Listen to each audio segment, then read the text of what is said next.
병원에서의 아침이었다. 어머니의 아침 식사와 약을 챙겨드린 후 나는 멍하니 휴대폰을 들어 남편에게 전화를 걸었다.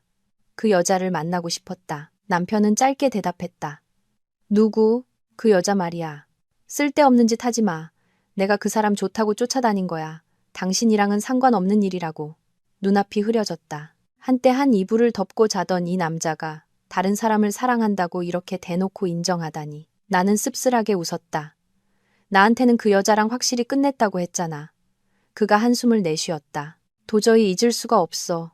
우린 이미 너무 깊은 사이가 됐고 이제 와서 멈출 수가 없다고. 그런 말을 나한테 하면서 부끄럽지도 않아? 날 아직 아내로 생각하긴 하는 거야. 당신이 받아들이기 힘든 거 알아. 하지만 난 더 이상 당신을 사랑하지 않아. 골치 아프게 끌지 말고 빨리 끝내자. 꿈도 꾸지 마. 난 죽어도 이혼 서류에 도장 안 찍어. 당신이랑 그 여자가 어떻게 사는지 똑똑히 지켜볼 거니까. 그가 비웃었다. 마음대로 해. 한 남편 데리고 사는 꼴을 견딜 수 있다면 나도 양쪽 오가는 거 나쁘지 않지. 내가 바보인 줄 알아? 당신 마음대로 들어왔다 나갔다 하게 둘 것 같아? 당신이랑 그 여자 가정 파탄 죄로 고소할 거야. 당신 정말 유치하군. 우리 그냥 끝내자. 하지만 난 끝내기 싫은데 평생 당신한테 족쇄처럼 얽혀 있을 거야. 대체 원하는 게 뭐야? 돈. 그렇게 돈이 탐나. 돈 싫어하는 사람이 어디 있어. 예전에 나랑 애들한테 전 재산 다 주고 가겠다고 약속했잖아. 이제 그 약속 지켜. 당신 몸만 나가라고. 그가 비웃음을 터뜨렸다. 목소리에는 경멸이 가득했다. 망상이라도 있는 거 아니야? 돈은 내 목숨이야. 내가 미쳤다고 당신한테 다 주게? 나는 간신히 평정심을 유지했다. 그럼 저번엔 왜 그렇게 말했는데? 그의 목소리는 얼음장처럼 차가웠다. 바보야. 아니면 바보인 척 하는 거야? 어떤 남자가 용서를 빌면서 불쌍한 척 안 하겠어. 당신이나 잘 봐. 이만큼 이룬 거 거의 다 내 공이야. 당신이 보탠 게 얼마나 된다고. 입 닥쳐! 10년간 부부로서 등을 맞대고 함께 일궈온 세월이었다. 운이 좋아 사업이 번창했고 새로 집도 짓고 아이들도 둘이나 낳았다. 이제는 평안하게 살 수 있으리라 생각했다. 하지만 남편은 돈 좀 만지게 되자마자 처자식을 배신했다. 당신 곧 천벌 받을 거야. 그가 숨이 넘어갈 듯 웃어젖혔다. 그 웃음소리에 등골이 오싹했다. 천벌은 무슨. 내 눈엔 돈이랑 예쁜 여자들만 보이는데. 나는 분노로 온몸을 떨었고 눈앞은 눈물로 흐려졌다. 당신 정말 쓰레기구나. 6개월 전의 일이었다. 나는 남편이 한 여자와 지극히 다정한 말투로 카카오톡 메시지를 주고받는 것을 발견했다. 애교 섞인 그리움의 말들. 심지어는 그리움에 사무쳐 울음이 터져 나올 만큼 그를 열렬히 사랑하고 있음을 드러내는 메시지까지 있었다. 그걸 읽는 순간 누군가 내 심장을 쥐어짜는 것 같았다. 온몸이 떨리고 분하고 서러웠고 숨이 막힐 듯한 치욕감이 밀려왔다. 나는 절망에 빠져 당장 이혼하자고 소리쳤다. 하지만 그는 무릎을 꿇고 울며 용서를 빌었다. 아이들이 아직 어리고 그저 한순간의 바람이었을 뿐이라고 잠시 정신이 나갔었다고 했다. 그는 눈물로 맹세했다. 그 여자와 끝낼 것이며 아들이 초등학교에 입학할 때까지만 딱 1년만 아이들 곁에 있게 해달라고 그 후에는 내가 원하는 대로 다 하겠다고 했다. 만약 내가 끝까지 이혼을 원한다면 모든 재산을 나와 아이들에게 남기고 몸만 나가겠다고 약속했다. 남편이 우는 모습과 그의 눈빛을 보니 마음이 약해졌다. 마음속 상처는 아물지 않았지만 나는 용서를 택했다. 아이들을 생각해 그에게 한 번의 기회를 주기로 했다. 얼마 지나지 않아 어머니가 말기에 암 진단을 받으셨다. 내 세상이 무너지는 것 같았다. 아버지는 오래전에 돌아가셨고 이제 집에는 어머니와 나 단둘뿐이었다. 나는 어머니를 돌보고 두 아이를 챙기느라 병원과 집을 오가며 밥하고 약 챙기는 일에 정신이 없었고 남편에게 신경 쓸 겨를조차 없었다. 그러다 잦은 휴가와 조퇴를 이유로 회사에서 권고사직을 당했다. 내가 멍하니 어찌할 바를 모르던 바로 그때 나는 그가 다시 바람을 피운다는 사실을 알게 되었다. 이번에 그는 더 이상 울지도 용서를 구하지도 않았다. 그는 태연하게 이혼을 요구했다. 그렇게 나는 짧은 시간 안에 모든 것을 잃었다. 직장, 남편, 그리고 삶에 대한 믿음까지도. 그날 밤 강남의 한 고급 호텔 스카이라운지 바. 보랏빛 조명이 반짝이고 시끄러운 음악이 공간을 채웠다. 강서준은 테이블에 앉아 와인잔을 들고 주위를 둘러봤다. 사람들 사이로 박진우가 들어오는 것이 보였다. 셔츠 단추 2개를 푼 채 젊은 여자의 허리를 감싸고 있었다. 딱 붙는 원피스에 새빨간 립스틱을 바른 여자는 요염하게 걸었다. 서준이 가볍게 휘파람을 불었다. 이야, 박 대표님 오셨네. 요즘 폼 좋은데 올해의 새로운 파워 커플이라도 되시나? 진우가 웃으며 친구와 악수하고 술을 따랐다. 만나면 즐거워야지. 심각한 얘기는 해서 뭐해. 서준이 의자에 등을 기대며 목소리를 낮췄다. 넌 참 좋겠다. 예쁜 아내의 착한 아이들. 이젠 젊은 애인까지 있으니 사업이 그렇게 잘 풀리지. 집안도 평안하고. 진우는 와인을 한 모금 마셨다. 그의 시선은 인스타그램 인증샷을 찍느라 바쁜 최유미에게 향했다. 무슨 집안이 평안해. 나 곧 이혼해. 서준의 눈이 동그래졌다. 이혼?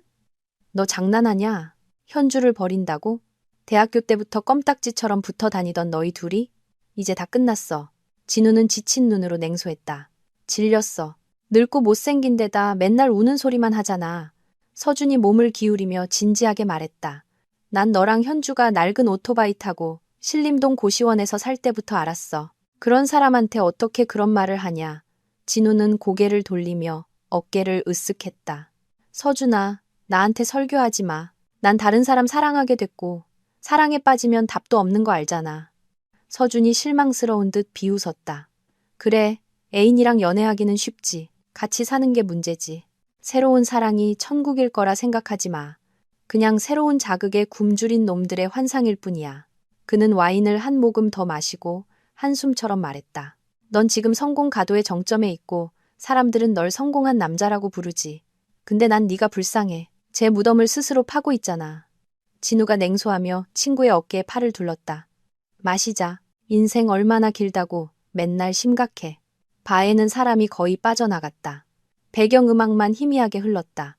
서준이 술을 더 따르며 진우에게 잔을 밀었다. 노란 조명이 두 사람의 피곤하고 메마른 얼굴을 비췄다. 서준이 조용히 물었다. 야, 진짜 이혼하면 애들은 누가 키울 거야? 진우는 무심하게 곁눈질하며 말했다. 아마 그 사람이겠지. 애들은 엄마랑 있는 게 나아. 난 바빠서 시간도 없고. 서준이 미간을 찌푸렸다. 하지만 장모님 암투병 중이시잖아. 현주 혼자서 어떻게 감당해. 진우는 어깨를 으쓱하며 냉소했다. 솔직히 그 병, 돈만 들어가지 살릴 수 있는 것도 아니잖아. 어쩔 수 없지. 서준이 잔을 세게 내려놓으며 목소리를 낮췄다. 너 말하는 꼬라지하고는 그래도 네 장모님이고 네 아이들 외할머니잖아. 진우는 잠시 침묵하다 말했다. 나도 할 만큼 했어. 근데 이제 지쳤어. 그 여자 이제 실업자에, 빚더미에, 정신적으로도 무너져서 맨날 잔소리만 해대고. 서준이 잔을 내려놓으며 인상을 썼다. 너 무슨 말을 그렇게 해? 내 아내가 애 둘 키우고 엄마는 아픈데 어떤 여자가 그 상황에서 곱게 화장하고 다닐 수 있겠냐? 서준은 친구의 눈을 똑바로 보며 천천히 말했다. 근데 왜 회사는 그만둔 거야? 회사가 자른 거지. 엄마 간병 때문에 맨날 조퇴하는데 누가 받아주겠어. 서준이 고개를 끄덕였다. 그의 목소리가 낮아졌다. 안 됐네. 직장 잃고 남편 잃고 곧 어머니까지 잃겠군. 돈 많은 남편이란 작자는 책임지기 싫어서 빨리 도망치려는 거고. 정말 고통의 끝이네. 진우가 고개를 쳐들며 비웃었다. 목소리에는 도끼가 서려 있었다. 너 내 친구냐? 아니면 내 아내 친구냐? 서준이 눈썹을 치켜 올리며 냉소했다. 우리 옛날부터 같이 어울렸잖아. 난 아직도 현주를 여동생처럼 아껴. 진우가 비열하게 웃었다. 너 아직도 현주 좋아하냐? 그래. 옛날에 우리 중에 현주 안 좋아한 놈이 어디 있었어. 하지만 네가 제일 운 좋게 그 애 사랑받고 결혼까지 했지. 근데 이제 와서 네가 그 애를 괴롭힐 줄은 몰랐네. 진우가 크게 웃었다. 걱정 마. 내가 괴롭히진 않을 거야. 그 여자가 원하는 재산 다 줄 거니까. 서준이 의심스럽게 눈을 가늘게 떴다. 진우는 술기운에 말했다. 그 여자 돈에 환장했어. 자기 무덤을 스스로 파게 될 거야. 나한테 매달려서 나와 유미의 사랑을 방해하려 한다면 내가 고통이 뭔지 제대로 맛보게 해줄 거야. 서준이 작게 물었다. 왜? 전처한테 함정이라도 파게? 진우가 의자에 등을 기대며 입꼬리를 올렸다. 자기가 뭐라도 되는 줄 아나 봐. 내가 그 여자 하나 못 다룰 것 같아. 내가 일부러 휴대폰 메시지 보게 놔둔 것도 빨리 질려서 이혼하자고 하게 만들려고 그런 거야. 근데 정말 독하더라고. 거머리처럼 안 떨어져. 너무 심한 거 아니냐. 서준은 아무 말도 하지 않았다. 그저 오늘 아침 병원에서 현주를 만났던 일을 떠올릴 뿐이었다. 오늘 아침 아이들을 학교에 데려다 준 후 나는 다시 어머니가 계신 병원으로 향했다. 양손에는 우유, 죽, 휴지, 그리고 어머니가 드실 과일까지 든 무거운 짐이 들려 있었다. 나는 바짝 마르고 어깨는 축 처져 있었다. 밤새 잠을 못 자 눈은 퉁퉁 붓고 며칠째 이어진 불면으로 피부는 거칠어졌다. 접수처에서 서류에 서명하고 있는데 등 뒤에서 현주 씨? 하는 목소리가 들렸다. 나는 멈칫하며 고개를 돌렸다. 남편의 오랜 친구이자 모임이 있을 때마다 집에 자주 놀러 왔던 서준 씨였다. 그는 평범한 흰색 셔츠 차림에 과일 봉지를 들고 있었다. 그 역시 병문안을 온 듯했다. 나는 애써 미소를 지어 보였다. 목소리는 피로에 잠겨 있었다. 안녕하세요, 서준 씨. 가족분 중에 누가 입원하셨어요? 그가 고개를 끄덕였다. 얼굴에 슬픔이 스쳤다. 아버지가 폐암이셔서요. 현주 씨는요? 나는 입술을 깨물고 한숨을 참으며 책상 위 서류를 내려다봤다. 저희 엄마는 말기세요. 그 말에 서준 씨는 굳어졌다. 그의 눈에는 안타까움이 어렸다. 그는 나를 보며 목소리를 낮춰 말했다. 어쩌다. 너무 안 됐네요. 힘내세요. 기운 차리고 어머니 잘 돌봐드려야죠. 나는 고개를 끄덕이며 힘없이 웃었다. 강한 척하려는 사람의 미소였다. 고마워요. 이제 엄마가 덜 아프시기만 바랄 뿐이에요. 서준 씨는 잠시 침묵하더니 나를 찬찬히 뜯어보았다. 그의 시선은 마탄 내 뺨과 짐을 꽉 쥔 앙상한 내 손에 머물렀다. 잠시 후 그가 조심스럽게 물었다. 진우는 통 못 봤네요. 두 분 요즘 잘 지내시죠? 나는 순간 멈칫했다가 복도의 하얀 창밖을 바라보며 나지막이 대답했다. 네, 그냥 평소랑 같아요. 서준 씨는 더 묻지 않고 조용히 고개를 끄덕였다. 그때 나를 보던 그의 눈빛은 동정과 안타까움으로 가득했다. 무언가 말하고 싶어 하는 듯 했지만 이내 입을 다물었다. 나는 고개를 숙여 인사하고 짐을 든 채 병실로 향했다. 등 뒤에서 서준 씨가 가볍게 한숨 쉬는 소리가 들렸다. 아주 작은 소리였지만 내 마음을 먹먹하게 만들기에는 충분했다. 다시 현실로 돌아와 잠시 후 진우와 유미는 발을 나섰다. 서준은 조금 더 앉아 담배를 태웠다. 진우가 사라진 방향을 보며 담배 연기를 뿜어냈다. 그의 목소리가 중얼거렸다. 미친놈. 다 잃고 나서야 누가 진심이었는지 알게 되겠지. 그러고는 휴대폰을 열어 연락처에 있는 현주의 번호를 보며 메시지를 보냈다. 몸 잘 챙기고 모든 일 조심해요. 그날 오후 나는 작은 서재에 앉아 있었다. 창문은 살짝 열려 있고 낡은 커튼 사이로 바람이 부드럽게 스며들었다. 책상 위에는 이혼 서류, 재산 관련 서류, 등기부 등본 사본 등 두툼한 서류 뭉치가 놓여 있었다. 모든 것은 낡아서 가장자리가 해진 갈색 가죽 파일에 가지런히 정리되어 있었다. 그 서류들을 보며 나는 모든 것을 다시 한번 꼼꼼히 검토해야겠다고 생각했다. 우리에게는 집 2채, 차 2대, 그리고 공동 생활비로 모은 현금 5천만 원이 있었다. 그런데 어제 갑자기 진우가 전화해서는 태연하게 말했다. 난 현금 2억만 있으면 돼. 나머지는 당신 다 가져도 좋아. 그 순간 목이 메었다. 단돈 몇만 원 때문에 아내와 얼굴을 붉히던 남자가 이렇게 너그러워지다니. 돈을 목숨처럼 여기던 사람이 왜 갑자기 이렇게 관대해졌을까? 나는 그를 보며 평정을 유지하려 애썼다. 정말이야? 응. 난 그것만 있으면 돼. 짧은 대답에는 어떤 표정도 감정도 없었다. 지금 다시 생각하니 소름이 끼쳤다. 세상에 너무 쉽게 얻어지는 것 뒤에는 보통 함정이 숨어 있다. 진우처럼 신중하고 교활하며 탐욕스러운 사람에게 그런 관대함은 가짜일 수밖에 없었다. 나는 물 한 잔을 따르고 큰 집의 주택담보대출 계약서를 보며 한 장 한 장 넘겼다. 은행 대출금이 10억 원이 넘었고 계약서는 여전히 부부 공동 명의였다. 이혼하더라도 채무 변제 의무는 두 사람 모두에게 있었다. 하지만 실업자인 내게 이 빚은 목을 조르는 밧줄이나 다름없었다. 나는 친구 지원에게 전화했다. 너 아는 변호사 없어? 이 서류 좀 봐달라고 부탁해야 할 것 같아. 늦은 오후 지원은 차분해 보이는 중년 남성과 함께 왔다. 지원이 소개했다. 이분은 우리 회사 고문 변호사이신 권도윤 변호사님이야. 이혼이랑 재산 분할 전문이셔서 이런 사건은 아주 잘 아셔. 나는 그를 자리에 앉히고 진한 녹차를 따랐다. 책상이 놓인 공간은 갑자기 팽팽한 긴장감으로 가득 찼다. 권 변호사는 서류철을 열어 한 장씩 넘기며 꼼꼼히 읽었다. 잠시 후 그는 고개를 들어 나를 보며 물었다. 이 큰 집은 두 분 공동 명의지만 주채무자는 남편분이시죠? 네, 맞아요. 그렇다면 이혼 후에도 은행은 두 분 모두에게 채무 변제 책임을 물을 겁니다. 만약 서현주 씨가 갚지 못하면 은행은 집을 경매에 넘길 수 있습니다. 그리고 주채무자인 남편분은 은행과 협상하여 매수인이 채무를 인수하는 조건으로 집을 넘기고 근저당을 말소하여 채무에서 벗어날 수 있습니다. 이건 사실상 서현주 씨가 뚜렷한 대책이 없다면 집을 지키기 어려운 구조입니다. 나는 미간을 찌푸렸다. 그럼 저는 아무것도 못 갖게 되는 건가요? 반드시 그런 건 아닙니다. 하지만 남편분이 제시한 합의서에 서명하면 그렇게 될 가능성이 높습니다. 그는 집과 대출 서류에 대한 통제권을 계속 쥐게 될 테니까요. 나는 그제야 깨달았다. 그 너그러움은 함정이었다. 그는 집이 필요 없었다. 집은 지금 빚덩어리였으니까. 하지만 그는 누가 서류를 쥐고 있는지 잘 알고 있었다. 반면 나는 실업자에 어머니는 병상에 계셔서 막다른 길로 몰리기 쉬운 상황이었다. 권 변호사가 말을 이었다. 남편분처럼 경제관념이 뚜렷한 사람이 이유 없이 재산을 포기할 리 없습니다. 그가 현금을 원하는 건 유동성을 확보하고 싶다는 뜻이고 서현주 씨는 빚더미 아파트를 떠안고 껍데기만 갖게 되는 셈이죠. 나는 씁쓸하게 웃었다. 목이 메는 듯한 쓴웃음이었다. 감사합니다. 이제야 그가 왜 그렇게 관대했는지 알겠네요. 지원이 안타까운 눈으로 나를 보며 한숨을 쉬었다. 그럼 이제 어떡할 거야?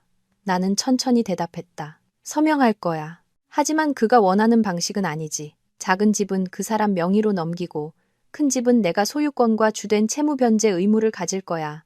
지원이 그 말을 듣고는 나지막이 소리쳤다. 미쳤어? 왜 그런 빚더미를 떠안으려고 해? 진정해. 나 계획이 있어. 나는 의미심장하게 웃었다. 이 수는 이미 다 계산해 둔 것이었다. 박진우 같은 사람에게 복수할 유일한 방법은 그가 파남정에 스스로 빠지게 하는 것뿐이었다. 다음 날 나는 그와 사람이 없는 조용한 카페에서 만났다. 늦은 오후 그는 흰 셔츠에 단추를 푼 채 여전히 세련되고 자신감 넘치는 모습으로 나타났다. 나는 그와 마주 앉았다. 오랜 세월이 흘러 아마도 처음으로 그와 타인처럼 이야기하는 순간이었다. 우리는 가장 문명적인 방식으로 재산 분할에 대해 논의하기 시작했다. 나는 그것을 평화로운 이혼이라 불렀다. 나는 서류 뭉치를 테이블 위에 올려놓으며 담담하게 말했다. 이게 재산 분할 합의서예요. 한번 보세요. 그가 서류를 집어들고 몇 장 넘기더니 미간을 찌푸렸다. 이게 무슨 뜻이야? 내가 다 준다고 했잖아. 난 현금 2억만 있으면 된다고. 나는 가볍게 고개를 저으며 희미하게 웃었다. 재산은 둘이 함께 이룬 건데 제가 다 가질 이유가 없어요. 우린 10년을 함께 했는데 이런 치사한 계산으로 끝내고 싶지 않아요. 좋아. 그럼 어떻게 나누자는 건데? 나는 심호흡을 하고 목구멍에 걸린 말을 삼킨 뒤 말을 이었다. 지난 10년간 당신의 중병보험은 제가 납입했어요. 현재 해지 환급금만 해도 5천만 원이 넘어요. 이것도 엄연히 부부 공동재산 분할 대상이죠. 그 말에 진우는 서류를 테이블에 세게 내려놓으며 날카롭게 말했다. 집에 있는 재산은 내가 안 가질 수 있지만 그 보험은 당신이 나눠달라고 할 이유가 없어. 나는 목소리를 낮춰 말을 이었다. 알았어요. 그건 건드리지 않을게요. 큰 것들만 계산하죠. 현재 우리에겐 집 2채, 차 2대, 공동생활비 5천만 원이 있어요. 저는 이렇게 생각해요. 좋은 차는 당신에게 양보하고 저는 낡은 차를 탈게요. 공동생활비는 반으로 나누고요. 작은 아파트는 90제곱미터 약 27평밖에 안 되지만 대출은 다 갚았고 시세가 약 5억 정도 해요. 반면에 지금 사는 집은 15억 가까이 주고 샀지만 대출 상환은 2년밖에 안 돼서 아직 10억 가까이 빚이 남았어요. 지금 팔면 손해일 거예요. 나는 서류를 그에게 밀었다. 어차피 당신도 살 곳이 필요하니까 작은 집은 당신과 나누겠어요. 그가 침묵하며 서류의 각줄을 꼼꼼히 살폈다. 잠시 후 그가 조용히 물었다. 나눈다는 게 무슨 뜻이야? 집을 당신 명의로 하고 집값의 절반인 2억 5천만 원을 저한테 주는 거죠. 진우가 미간을 찌푸리며 어깨를 살짝 움츠렸다. 그 집값을 어디서 그렇게 계산한 거야? 그 집은 작고 중심가에서도 먼데 팔아도 5억을 받을 수 있을지 장담 못해. 나는 부드럽게 말했다. 생각해봐요. 제일 좋은 차도 당신에게 양보했고 당신 보험금도 전부 건드리지 않았잖아요. 당신에게 이득인 셈이죠. 진우는 미간을 찌푸리며 생각에 잠겼다. 공동 자금이 5천만 원밖에 없는데 내가 어디서 2억 5천을 구해서 당신한테 줘? 나는 차분하게 대답했다. 그 집을 담보로 대출을 받거나 보험을 해지하거나 당신 랜드로버를 팔면 충분히 마련할 수 있을 거예요. 알다시피 저는 큰 집의 대출금을 갚아야 하니 그 집 대출금을 깔끔하게 정리하고 싶어요. 그제야 진우는 이혼 서류를 진지하게 들여다보기 시작했다. 그는 원래 현금 2억과 몇몇 개인 자산만 챙길 생각이었다. 그는 내가 현금 2억을 주려면 작은 집을 팔거나 자기에게 명의를 넘겨야 한다는 것을 잘 알고 있었다. 그렇게 되면 그는 자연스럽게 현금 2억을 손에 쥐고 나는 위험 자산을 떠안게 되는 셈이었다. 하지만 내가 의도적으로 그에게 자산을 가져가도록 압박하니 그가 거절할 이유가 없었다. 잠시 후 그가 천천히 말했다.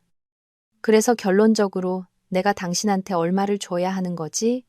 계산해보니 당신이 저한테 2억 5천만 원을 줘야 작은 집 명의를 넘겨받을 수 있어요. 저는 그 돈으로 큰 집 대출금을 일부 갚아서 은행과의 관계를 깔끔하게 정리하고 싶어요. 그가 골똘히 생각하더니 고개를 끄덕였다. 이건 유미랑 상의해봐야겠어. 유미. 한때 나를 잠 못 들게 했던 그 이름이 이제는 우습게만 들렸다. 나는 나지막이 웃으며 말했다. 유미 씨랑요? 아, 좋아요. 기다릴게요. 그때 그의 휴대폰 화면이 갑자기 밝아졌다. 그는 화면을 흘깃 보더니 벌떡 일어나며 서둘렀다. 여보세요? 나야. 알았어. 바로 갈게. 나는 그를 바라보았다. 저 다급한 모습이 어찌나 익숙하던지 예전에는 사랑에 빠져 저런 모습을 보였는데 이제는 다른 여자를 위해 서두르고 있었다. 눈물이 조용히 흘러내렸지만 나는 내가 무엇을 하고 있는지 분명히 알고 있었다. 그 순간 내 결심은 더욱 굳어졌다. 이제부터 우리의 이별은 평화로울 수 없었다. 그는 그럴 자격이 없었으니까. 그는 돌아와 재킷을 걸치며 차갑게 말했다. 더 할 말 있어? 나 급한 일이 생겨서. 나는 조용히 고개를 끄덕였다. 마지막으로 한 가지만 더.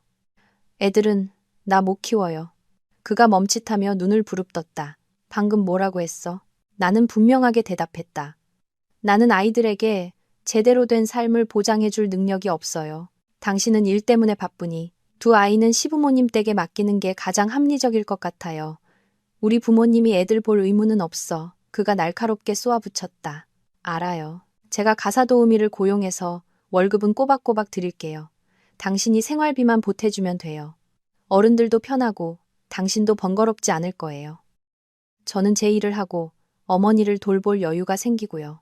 그는 놀라움 가득한 눈으로 나를 쳐다봤다. 늘 아이들을 위해 헌신하고 걱정하던 내가 이제 와서 책임을 회피하는 모습에 그는 무척이나 놀란 듯했다. 휴대폰이 다시 울렸다. 그는 화면을 보더니 얼굴이 어두워지며 중얼거렸다. 나 바쁘니까 이 얘기는 다음에 하자. 그는 몸을 돌려 빠른 걸음으로 문을 나섰다. 나는 그 뒷모습을 보며 텅 빈 마음을 느꼈다. 그 급한 일이 유미 때문이라는 것을 나는 잘 알고 있었다. 나는 의자에 몸을 기댄 채 입술을 깨물었다. 서러움과 분노가 뒤섞여 가슴이 답답했다. 나는 이제 이성의 냉철함과 모든 것을 꿰뚫어 본 자의 자신감으로 다시 시작할 것이다. 결혼 생활에서 법을 아는 자가 승리하는 법이다. 그날 오후 하늘에서는 갑자기 보슬비가 내렸다. 한강 공원 위로 흩날리는 비는 안개 같았다. 나는 병원에서 막 돌아와 몸은 지치고 머릿속은 텅 비어 있었다. 어머니는 뼈만 앙상하게 남은 채 누워 계셨다. 의사는 추가 진료비를 내지 않으면 새로운 약물 치료를 중단해야 한다고 했다. 나는 계좌를 확인했다. 부부 공동 계좌의 돈은 그대로 남아 있었다. 나는 망설이지 않고 5천만 원을 병원 계좌로 이체했다. 휴대폰에 잔액 감소 알림이 떴다. 아마 저쪽의 진우도 받았을 것이다. 잠시 후 전화가 울렸다. 그의 목소리는 매우 긴장되어 있었다. 그거 공동자금인데 당신 멋대로 병원비로 내면 어떡해? 나중에 은행 대출금은 뭘로 갚으려고? 나는 벽에 기댄 채 아무렇지 않은 듯 대답했다. 하지만 엄마가 위독하시잖아요. 병원비를 내야 했어요. 우린 아직 부부니까 부모님이 아프실 때 돌보는 건 자식의 의무 아닌가요? 미쳤어? 당신한테 줄 집값에서 그 돈 뺄 거야. 그가 이를 갈며 숫자를 내뱉었다. 2억. 한 푼도 더는 없어. 알아봤는데 그 집 지금 5억도 안 돼. 시장이 완전 죽었어. 마음대로 해요. 빨리 이혼하고 싶으면 남은 2억이나 빨리 보내줘요. 그럼 우린 더 이상 얽힐 일 없고 당신도 우리한테 어떤 책임도 질 필요 없을 거예요. 진우는 침묵하다 전화를 끊었다. 하지만 3일 후 2억이 내 계좌로 입금되었다. 나는 더 이상 아무 말도 하지 않았다. 우리는 함께 가정법원으로 가서 이혼 서류를 제출했다. 두 아이는 아빠와 함께 살기로 판결이 났다. 나는 모든 조항에 동의했고 재산은 계산한 대로 분할되었다. 우리는 작은 아파트 명의를 진우에게 넘기는 절차도 신속하게 마쳤다. 큰 집은 내 소유가 되었지만 여전히 은행에 담보로 잡혀 있었기 때문에 계약서에 조항을 추가해야 했다. 이혼 후 본인은 위주택을 전적으로 사용하고 관리할 권리를 가지며 주된 채무 변제 의무를 진다. 양측은 채무 변제 의무가 완료된 후 박진우는 지체 없이 해당 주택의 명의를 본인에게 이전하는 데 협조해야 한다. 계약서를 읽으며 그는 주된 채무 변제 의무라는 문구에만 집중했다. 자신이 큰 빚에서 벗어났다고 생각했기에 계약서는 신속하게 서명되고 공증 도장이 찍혔다. 그가 나에게 줄 돈을 마련하기 위해 사채까지 썼다는 소문을 들었다. 그의 계획은 명의를 이전받은 작은 아파트를 담보로 대출을 받아 사채를 갚는 것이었다. 그는 치밀하게 계산했지만 사람의 계획이 하늘의 뜻을 이길 수는 없었다. 내가 2억을 손에 쥔 순간부터 나는 이미 실의 끝을 잡았다는 것을 알았다. 가볍게 당기기만 해도 그 오만한 남자는 숨이 막히게 될 터였다. 일주일 후 은행에서 메시지가 왔다. 고객님의 대출 상환일이 도래했습니다. 금월 원리금은 280영원입니다. 동시에 똑같은 메시지가 진우의 휴대폰에도 도착했다. 그 문자를 본 그의 얼굴이 얼마나 일그러졌을지 상상하며 나는 메시지를 읽고는 무시했다. 법원 판결 후 나는 아이들을 바로 시댁에 보내지 않았다. 나는 월 300만 원을 주고 40대 중반의 꼼꼼하고 성실한 가사도우미를 고용했다. 그 돈은 지금의 나에게는 큰 부담이었지만 그분이 있어야만 내가 안심하고 다시 일을 시작하고 어머니를 돌보고 빚을 갚을 수 있었다. 나는 모든 것을 준비하기 위해 아이들을 한 달만 더 데리고 있겠다고 했고 진우는 동의했다. 어차피 그는 새 애인과의 보금자리를 꾸미느라 바빠 아이들을 빨리 데려갈 생각도 없었다. 늦은 오후 서울에는 보슬비가 내렸다. 나는 단골 카페 구석에 앉아 있었다. 음악 소리와 빗소리가 어우러졌다. 지원이 도착하자마자 늘 그랬듯 자리에 앉으며 물었다. 어떻게 됐어? 끝났어? 나는 고개를 끄덕이며 그녀에게 오렌지 주스 잔을 밀었다. 응, 끝났어. 오늘 아침에 서류에 도장 다 찍었어. 지원의 눈이 동그래졌다. 진짜 이혼했어? 나는 희미하게 웃었다. 응, 진짜로. 이혼 확인서가 가방에 그대로 있어. 그녀는 몇 초간 침묵하다 조용히 물었다. 재산은 어떻게 나눴어? 그 사람이 조건 다 받아들였어? 응. 나는 고개를 끄덕였다. 작은 집은 그 사람한테 주고 난 빚 있는 집을 가졌어. 그 말에 지원의 얼굴이 굳어지며 숟가락을 내려놓았다. 뭐라고? 아직도 그 빚더미 집을 끌어안고 있다고? 빚을 더 지겠다는 거야? 나는 그저 창밖을 보며 희미하게 미소 지었다. 비는 고르게 내리고 있었고 빗방울은 유리창을 따라 흐르며 거리에 불빛을 번지게 했다. 아니, 나만의 계산이 있어. 지원이 고개를 갸웃거렸다. 무슨 계산? 나는 미소 지었다. 이건 재무적 함정이야. 곧 알게 될 거야. 그날 아침 바람은 잦아들고 아침 햇살이 나뭇잎 사이로 스며들어 시댁으로 들어가는 작은 골목길에 노란빛을 드리웠다. 대문 앞에 부겐빌레아는 여느 때처럼 늘어져 있었고 분홍빛 꽃잎들이 이슬에 젖은 붉은 벽돌 위로 흩날렸다. 나는 두 아이의 손을 잡고 천천히 걸었다. 뒤에서는 가사도우미 김미경 씨가 아이들의 짐을 들고 따라왔다. 오늘은 놀러 온 것이 아니었다. 아이들을 맡기러 온 것이었다. 나는 진우가 아직 부모님께 아무 말도 하지 않았다는 것을 알고 있었다. 그는 아마도 새 애인과의 보금자리에서 바쁜 시간을 보내고 있을 터였다. 대문이 살짝 열리자 개 짖는 소리가 울려 퍼졌고 시어머니가 급히 달려 나오셨다. 두 손주를 보자 그분의 눈이 반짝 빛나며 얼굴에 드문 기쁨이 번졌다. 어머나, 할머니 보러 왔어? 오랜만이네. 그녀는 허리를 숙여 아들을 안고 다른 손으로는 딸의 손을 꼭 잡고 활짝 웃었다. 많이 컸네. 아빠랑 아주 붕어빵이야. 너희 아빠는 어디 있니? 왜 애들만 보냈어? 나는 조용히 고개를 끄덕이며 담담하게 말했다. 어머니, 제가 당분간 아이들을 좀 맡아주시라고 데려왔어요. 그분은 멈칫했다. 입가에 미소가 사라졌다. 맡아달라니? 당분간이라니. 무슨 소리야? 나는 그분을 보며 애써 차분한 목소리를 유지했다.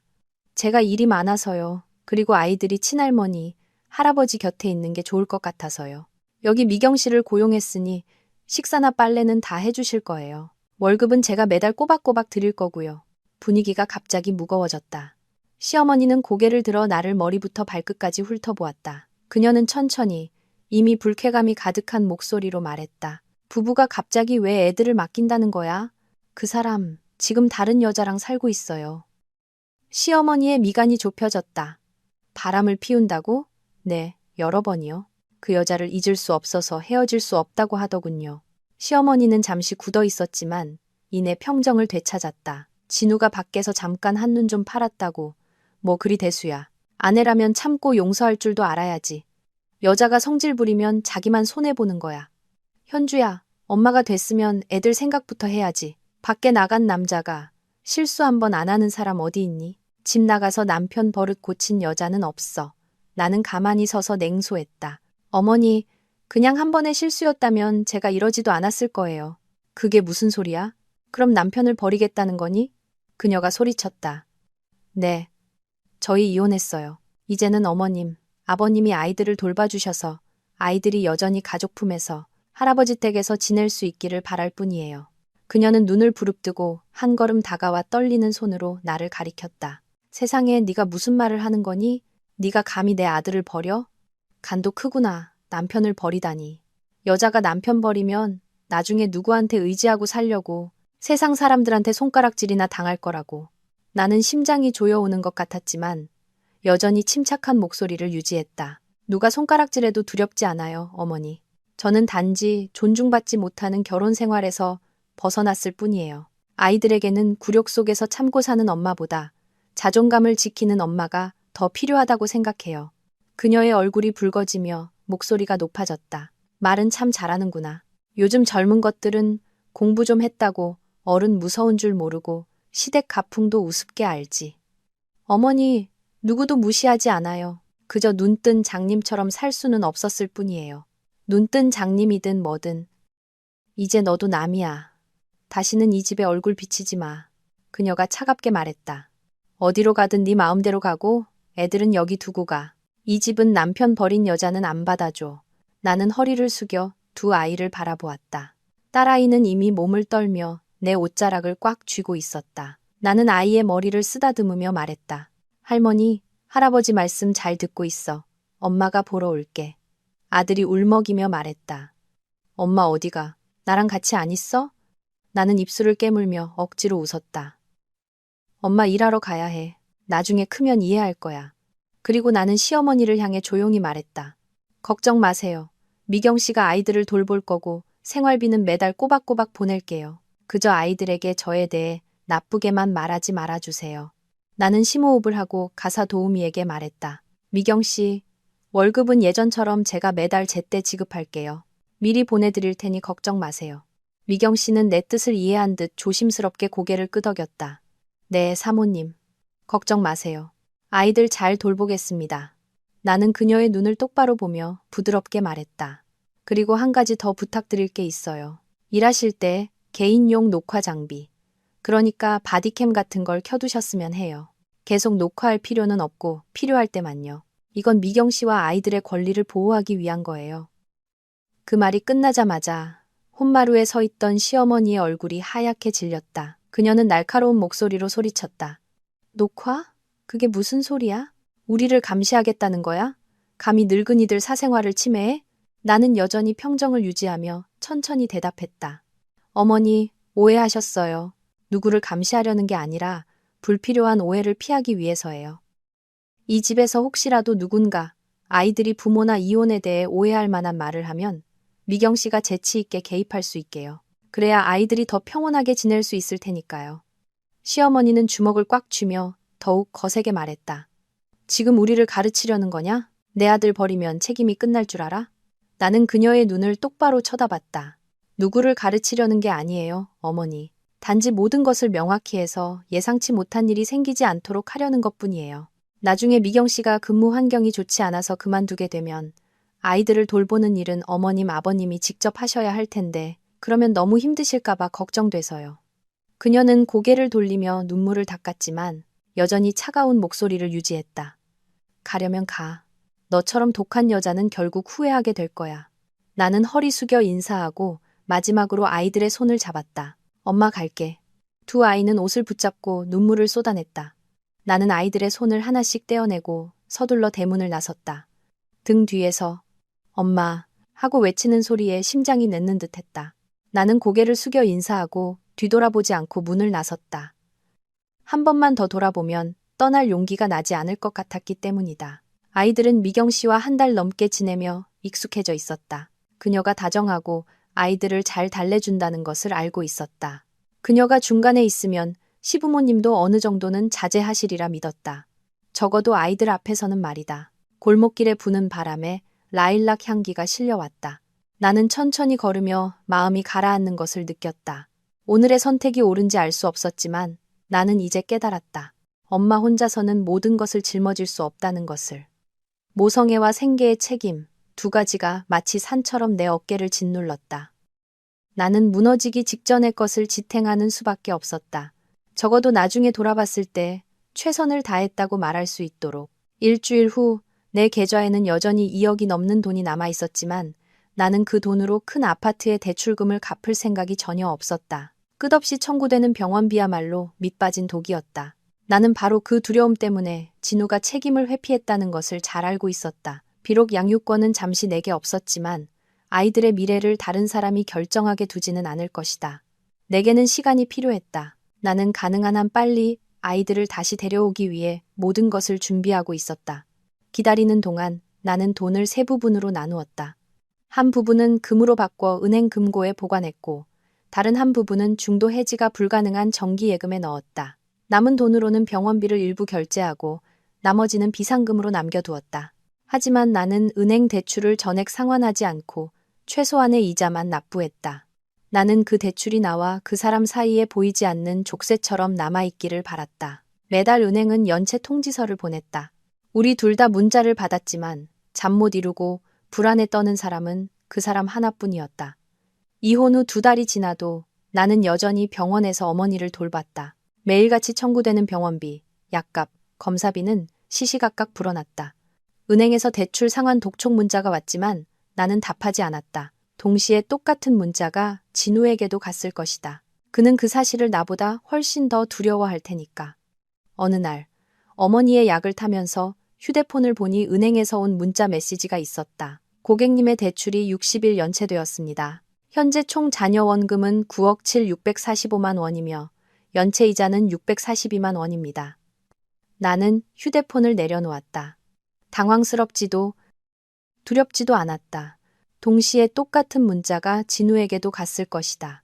그리고 내 예상대로 진우가 나를 찾아왔다. 그는 전보다 더 수척해졌고 눈밑은 검게 변했으며 얼굴은 긴장으로 굳어 있었다. 셔츠는 구겨져 있어 자신을 돌볼 여유가 없음을 보여주었다. 나를 보자마자 그의 얼굴이 굳어졌다. 일부러 대출 안 갚는 거지? 은행에서 나한테까지 연락 왔잖아. 나는 물을 따라 그에게 잔을 밀었다. 마셔요. 안 갚는다고 한 적은 없어요. 아직 능력이 안 된다고 했을 뿐이지. 거짓말하지 마. 너 돈 있는 거 알아. 왜 안 갚는 거야? 돈은 다 정기예금으로 묶어놨어요. 그 돈은 엄마랑 애들을 위해 써야 해요. 우리 엄마 치료받고 있는 거 알잖아요. 그리고 그 아파트는 내가 살고 있으니 내가 어디 도망가는 것도 아니고요. 그가 테이블을 치며 날카롭게 소리쳤다. 그 아파트는 당신이 가졌으니까 빚도 당신 거야. 우린 이혼했으니 난 상관없어. 나는 목소리를 낮췄다. 알아요. 갚기 싫은 게 아니라 엄마 병원비 내느라 잠시 돈이 부족해서 그래요. 당신이 귀찮은 게 싫으면 이번 달 것만이라도 대신 내줘요. 나중에 갚을 테니까. 진우는 화를 내며 가버렸다. 하지만 잠시 후 내 계좌로 진우에게서 460만 원이 입금되었다. 메시지에는 이렇게 적혀 있었다. 은행에 갚아. 다시는 나한테 전화 오게 하지 마. 나는 오케이라고 답장하고 미소 지으며 그의 번호를 차단했다. 아이들을 시댁에 보낸 지 3개월이 지났다. 내 생활은 점차 안정을 찾아갔다. 아침에는 출근하고 저녁에는 병원에서 어머니를 돌봤다. 그러던 어느 날 아침, 은행에서 전화가 왔다. 예의 바른 목소리의 여직원이었다. 네, A은행입니다. 서현주 고객님 맞으신가요? 네, 맞는데요. 무슨 일이시죠? 네. 고객님의 아파트 담보대출이 현재 3개월 연체 상태입니다. 여러 차례 통지해드렸으나 회신이 없어 연락드렸습니다. 곧 신용불량 3등급으로 등록될 수 있습니다. 나는 조용히 눈을 감고 심호흡을 했다. 네, 알겠습니다. 서류 확인해 볼게요. 전화를 끊고 나는 몇 초간 멍하니 앉아 있었다. 다음 날, 일하고 있는데 다시 전화가 울렸다. 이번에는 다른 번호였다. 한 남자가 다급하게 말했다. 서현주 씨죠? 저 빗자동차 대리점인데요. 박진우 고객님께서 최유미 고객님 차량 구매 서류를 작성하셨는데 A은행에서 신용불량 정보가 있다고 해서요.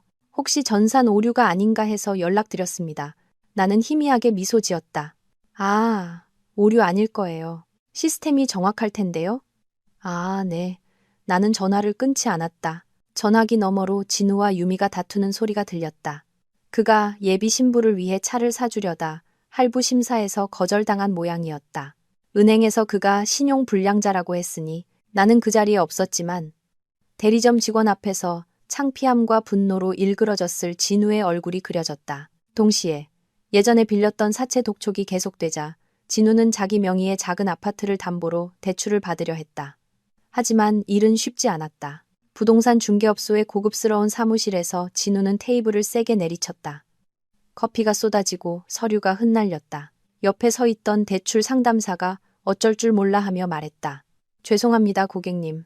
시스템에서 기존 담보대출이 연체 중이라고 나와서 은행에서 신규 대출 승인이 어렵다고 합니다.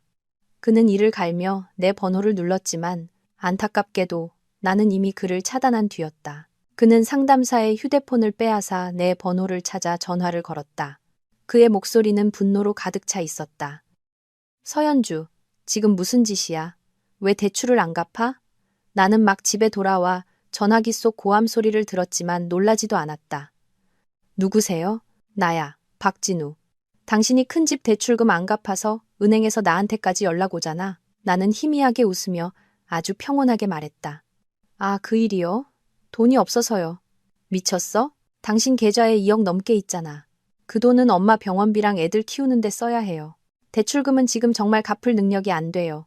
전화기 너머가 잠시 조용해지더니 분노에 찬 거친 숨소리가 들렸다. 기억해. 그 집은 당신 거고 빚 갚을 의무도 당신한테 있어. 지난달에 내가 460만 원 대신 내준 것도 잊었어? 당장 나한테 돌려줘. 알았어? 나는 여전히 바람처럼 가벼운 목소리를 유지했다. 미안하지만 실망시켜서 어쩌죠. 안 갚겠다는 게 아니라 능력이 안 된다는 것뿐이에요. 잠시 후 그가 목이 메어 떨리는 목소리로 말했다. 서현주, 너 그렇게 비열했어? 나한테까지 피해를 줘. 우리 이제 부부도 아닌데 왜 이렇게 끈질기게 날 괴롭히는 거야? 나는 눈을 감고 조용히 숨을 내쉬었다. 목소리가 차가워졌다. 비열한지 아닌지는 보기 나름이죠. 박진우 씨. 대출 계약서는 여전히 두 사람 이름으로 되어 있는 거 잊었어요? 은행은 당신이 이혼했는지 안 했는지 관심 없어요. 서류상으로는 우리 둘 다 공동 채무자예요. 내가 갚을 능력이 없으면 은행이 당신을 찾아가는 건 당연한 절차죠. 원래 당신이 나보다 소득이 높았으니까요. 내 말은 진우의 머리에 찬물을 끼얹는 것 같았다. 그는 몇 초간 말이 없다가 갑자기 웃음을 터뜨렸다. 그 웃음은 거칠고 탁했다. 너 정말 유치하구나. 몰랐네. 몇 년을 같이 살았는데 네가 이렇게까지 계산적일 줄은. 나는 조용히 대답했다. 계산적인 게 아니에요. 당신이 살았던 것처럼 사는 법을 배웠을 뿐이죠. 전화가 툭 끊겼다. 나는 창가에 서 있었다. 커튼 사이로 들어온 햇빛이 벽에 위태로운 빗줄기를 만들었다. 그날 아침, 법원을 나온 후 진우는 10년의 짐을 벗은 듯 홀가분해 보였다. 그는 등기부 등본이 깨끗한 작은 아파트를 지켰고 나는 10억 가까운 대출이 낀 큰 아파트를 떠안았다. 듣는 사람마다 내가 바보라고 했다. 사람들은 모두 저 여자 왜 저렇게 멍청해? 빚더미를 왜 짊어져? 라고 생각했다. 하지만 아무도 몰랐다. 바로 그 빚더미 속에 내가 진우가 절대 빠져나올 수 없는 합법적인 함정을 설치해 두었다는 것을. 그 대출은 혼인 기간 중에 체결되었고 주채무자는 부부 공동 명의였다. 이혼하더라도 은행은 두 사람 모두에게 공동으로 채무 변제 책임을 물었다. 나는 그 사실을 잘 알고 있었지만 진우는 신경 쓰지 않았다. 그는 아내에게 집 명의를 넘겨주면 끝이라고, 빚도 내 것이 된다고 생각했다. 그는 내가 대출을 상환하지 않으면 우리 둘 다 신용불량 3등급으로 등재된다는 것을 예상치 못했다. 즉, 신용정보 시스템상 나와 그는 모두 고위험군으로 분류된다는 의미였다. 나에게는 그게 중요하지 않았다. 나는 사업 계획도, 대출 계획도, 차를 살 계획도 아무것도 필요 없었다. 하지만 사업을 확장하고 투자를 유치하기 위해 신용이 필요한 대표이사인 진우에게는 이것이 진짜 악몽이었다. 나는 그를 이해했다. 나는 그가 체면을 잃고 통제력을 잃는 것을 가장 두려워한다는 것을 알 만큼 오랫동안 그의 곁에 있었다. 이제 그 두 가지 모두 사라졌다. 나는 아무 말 없이 그 아파트를 받겠다는 서류에 서명했고 그는 자신이 이겼다고 확신했다. 나는 가볍게 웃었다. 그는 언제나 자신이 똑똑하고 유능하며 아내인 나를 무시했으니까. 이제 그 대가를 치를 시간이었다. 어느 날 아침 서준 씨에게서 전화가 왔다. 목소리가 머뭇거렸다. 요즘 진우 은행에서 큰 계약건 대출 승인을 보류시켰대. 연체된 채무가 처리되지 않아서 그렇다더라. 임시로라도 어떻게든 해결하려고 사방팔방 뛰어다니는데 잘 안 되나 봐. 나는 조용히 대답했다. 알고 있어요? 해결해 줄 생각 없어요? 그래도 한때 부부였는데 좀 도와주면 덜 힘들 텐데. 나는 희미하게 웃었다. 서준 씨, 그 사람이 다른 사람 생각할 줄 알았다면 이 지경까지 오지도 않았겠죠. 자업자득이에요. 전화기 저편이 조용해지더니 서준 씨는 그저 한숨을 쉬었다. 나는 전화를 끊고 의자에 등을 기댄 채 천장을 바라봤다. 그래도 서준 씨가 그를 위해 한마디 해줬으니 나도 조금은 봐주기로 했다. 나는 연체 상태를 통제 가능한 수준으로 유지하기로 결정했다. 매달 조금씩 돈을 입금했다. 강제 집행을 당하지 않을 만큼만. 하지만 신용불량 기록을 지울 수는 없을 만큼만. 나는 평범하게 일하고 아이들을 만나고 어머니를 돌보며 살았다. 반면 진우는 점점 더 막다른 길에 몰리는 모습을 보였다. 어느 날 나는 어머니가 다니시던 병원 로비에서 우연히 그를 보았다. 그는 전화 통화를 하고 있었다. 지나가면서 얼핏 들으니 지금 처리 중입니다. 며칠 내로 완납할 테니 이번 심사만 좀 도와주십시오. 하는 소리가 들렸다. 바람 피운 그 쓰레기를 빈털터리로 만든 걸로 만족했냐고? 아니, 내 목표는 단지 그를 빈털터리로 만드는 것이 아니라 평생 그 짐을 짊어지게 하는 것이었다. 2억으로는 부족했다. 15억, 그것이 내가 목표로 한 마지막 숫자였다. 그 여자가 그를 얼마나 사랑할 수 있을지 두고 볼 일이었다. 그날 오후 나는 혼자 법원으로 향했다. 날은 흐리고 복도를 지나는 차가운 바람에 내 발소리가 울려 퍼졌다.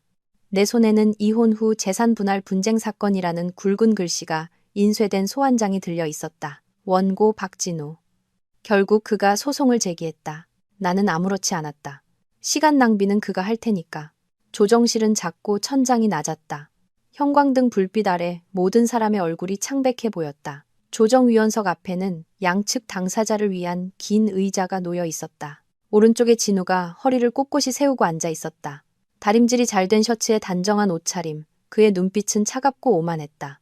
나는 왼쪽에 앉았다. 변호사도 동행인도 없었다. 의사봉 소리가 울리고 50대쯤으로 보이는 조정위원이 서류를 읽었다. 그의 목소리가 울려 퍼졌다. 피고 서현주 씨, 원고 박진우 씨는 소장에서 피고에게 이혼 합의 내용을 이행하여 큰 아파트의 대출 채무를 단독으로 부담하고 대납금 460만 원을 반환하며 소송 비용을 부담할 것을 요구했습니다. 이에 대해 하실 말씀 있습니까?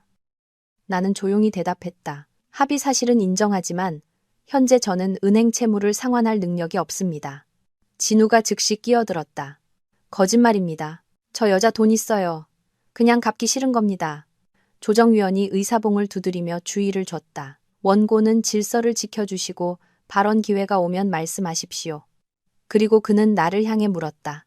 이혼 서류에 따르면 피고는 2억 5천만 원을 수령한 것으로 되어 있는데 왜 그 돈을 채무 변제에 사용하지 않았습니까? 나는 평온한 목소리를 유지했다. 재판장님, 대부분은 말기암 투병 중인 어머니의 치료비로 사용했고 나머지는 두 아이를 돌보는 가사도우미 월급으로 썼습니다. 현재 저는 실업 상태로 수입이 없습니다. 의무를 부인하는 것이 아니라 시간을 좀 더 달라는 것입니다. 조정위원이 미간을 찌푸리며 날카롭게 말했다. 피고는 계속 말을 바꾸고 있습니다. 은행에서 제출한 자료에 따르면 피고의 계좌에는 2억 가까운 돈이 남아 있는데 왜 돈이 없다고 하는 겁니까? 나는 침묵했다. 내 돈을 어디에 쓸지는 내가 결정할 일이었지만 더 설명하고 싶지 않았다. 어떻게 말하든 그들은 이해하지 못할 테니까. 조정실의 공기는 긴장감으로 가득 찼고 서기가 종이에 글씨를 쓰는 소리만 건조하게 들렸다. 몇 분 후 조정위원이 판결을 읽었다. 사건 기록과 기존 이혼 합의에 근거하여 피고 서연주 씨는 원고 박진우 씨에게 460만 원을 판결일로부터 15일 이내에 반환하고 기존 합의에 따라 은행 채무 변제 의무를 계속 이행할 것을 명한다. 피고는 민사소송 1심 비용 전액을 부담한다. 나는 조용히 고개를 끄덕였다. 모든 것이 내 예상대로였다. 나는 아무런 반응도 하지 않고 법원의 판결을 받아들였다. 조정실을 나올 때 복도는 여전히 텅 비어 있었고 유리창을 통해 희미한 햇빛이 비쳤다. 진우가 빠르게 다가와 내 앞을 막아섰다. 그의 목소리는 의기양양했다. 서연주, 15일 남았어. 안 갚으면 계속 고소할 거야. 법이 장난인 줄 알아? 나는 그를 보며 담담하게 말했다. 박진우 씨, 내가 무서워할 거라고 생각해요? 여기까지 온 내가 두려울 것 같아요? 그리고 나는 등을 돌려 걸어갔다. 내 구두굽 소리가 타일 바닥 위로 고르게 울려 퍼졌다. 등 뒤에는 승리에 도취했던 그의 얼굴이 법원 복도 한가운데서 점차 굳어지고 있었다. 법원 판결 후 정확히 15일째 되는 날, 나는 돈을 모두 가지고 은행에 가서 납부했다. 영수증은 아직 따끈했고 붉은 직인이 찍힌 종이는 마치 낡은 장의 마지막을 알리는 듯했다. 나는 휴대폰을 들어 진우에게 전화를 걸었다. 그의 목소리가 들렸다. 여보세요. 나는 천천히 또박또박 말했다. 당신한테 빚진 돈 판결대로 다 갚았어요. 그는 몇 초간 말이 없었다. 아마 놀란 듯했지만 내가 말을 잇자 아무 말도 하지 못했다. 그리고 은행 대출금은 다음 달부터 더 이상 안 갚을 거예요. 고소하고 싶으면 마음대로 해요. 법원에서 다시 만나길 기대할게요. 참고로 알려주자면 법원과 은행은 별개의 시스템이라서 이혼 판결문에 내가 채무를 책임진다고 명시되어 있어도 은행은 원래 대출 계약서를 따를 거예요. 결국 독촉 전화를 받고 통지서를 받고 신용불량자로 기록되는 건 여전히 당신이겠죠. 당신이 나보다 소득이 높아서 대출 계약서의 주채무자니까요. 나는 담보물 공동 소유자로 서명했을 뿐이고요. 전화기 저편은 완전히 조용해졌다. 나는 그가 분노를 억누르며 거칠게 숨쉬는 소리를 들었다. 나는 이 한 방이 그를 일주일 내내 잠 못 이루게 할 것이라는 것을 알았다. 내 말대로 그의 휴대폰은 쉴 새 없이 울렸다. 화면에는 익숙한 A은행이라는 글자가 떠 있었다. 그는 한숨을 쉬며 전화를 받지 않았지만 몇 분 후 벨소리는 더 집요하게 울렸다. 결국 그는 스피커폰을 켰다. 은행 여직원의 목소리가 들렸다. 정중했지만 얼음처럼 차가웠다. 네, 박진우 고객님, A은행입니다. 고객님의 대출이 10일 연체되었습니다. 여러 차례 연락드렸으나 회신이 없어 다시 연락드렸습니다. 원리금을 조속히 납부해 주시기 바랍니다. 그렇지 않으면 채권 추심팀으로 이관될 예정입니다. 그는 조용히 눈을 감았다. 손은 관절이 하얗게 될 정도로 꽉 쥐어져 있었다. 알겠습니다. 최대한 빨리 처리하겠습니다. 네, 유의해 주시기 바랍니다. 5일 더 연체될 경우 고객님의 정보는 신용불량 3등급으로 분류되어 모든 금융 시스템에서 신규 대출 및 계약이 불가능해집니다. 알았다고 했잖아요. 그의 목소리가 터져 나오더니 갑자기 전화를 끊었다. 그는 의자에 몸을 기댔다. 이마에는 땀이 송골송골 맺혔다. 창밖으로 해가 천천히 떠오르고 있었다. 희미한 빛이 그의 지친 얼굴을 비췄다. 벽에 걸린 시계는 오전 9시를 가리키고 있었다. 새로운 하루가 시작되었지만 그는 이미 기진맥진했다. 지난 3개월간 이 일은 거의 매일 반복되었다. 은행은 전화하고 문자 메시지를 보내고 이메일을 보내고 경고장까지 보냈다. 처음에는 그도 정중하게 응대하려 했지만 점차 은행 직원들의 목소리도 강철처럼 차가워졌다. 박진우 고객님, 담보대출에 연체이자가 발생했습니다. 5일 내로 납부하지 않으시면 법적 조치를 진행하겠습니다. 박진우 고객님, 현재 내부 경고 명단에 등록되셨습니다. 계속 연체를 원하십니까? 그 말들은 계속 듣다 보니 칼날처럼 그의 마음을 베었다. 그는 한때 수출입 회사의 대표였고 사람들은 그를 존경하며 환대했다. 이제는 길에서 친구를 만나도 어색하게 웃을 뿐이었다. 한 번은 옛 거래처와 식사를 하는데 자리에 앉자마자 그들이 조용히 속삭였다. 요즘 은행에서 자네 이름 시끄럽게 부른다던데. 무슨 일이야? 진우는 그저 씁쓸하게 웃으며 말했다. 아, 별거 아니야. 약간의 문제가 있었는데 곧 해결될 거야. 밤이 되어 집이 바람소리로만 가득 찰 때 그는 다시 은행 명세서를 들여다보았다. 매달 400만 원이 넘는 이자. 매 통화는 그가 뿌린 씨앗의 대가를 치르고 있다는 것을 상기시켰다. 그는 유미에게 이혼만 하면 빚에서 벗어나 편하게 살 수 있을 거라고 말했다. 이제 그녀는 사라졌고 전화번호는 연락이 되지 않았다. 남은 것은 은행과 밑빠진 독 같은 빚뿐이었다. 그와는 반대로 나는 큰 아파트를 세놓았다. 한때 우리의 꿈이었던 그 집을 나는 시세보다 저렴하게 세를 놓았고 이익은 신경 쓰지 않았다. 월세는 딸의 계좌로 바로 입금되도록 했다. 나는 미경 씨에게 매달 그 돈에서 월급을 가져가고 나머지는 그대로 두어 나중에 딸이 대학 갈 때 쓰라고 일러두었다. 그 소식이 진우의 귀에 들어가자 그는 분노로 폭발했다.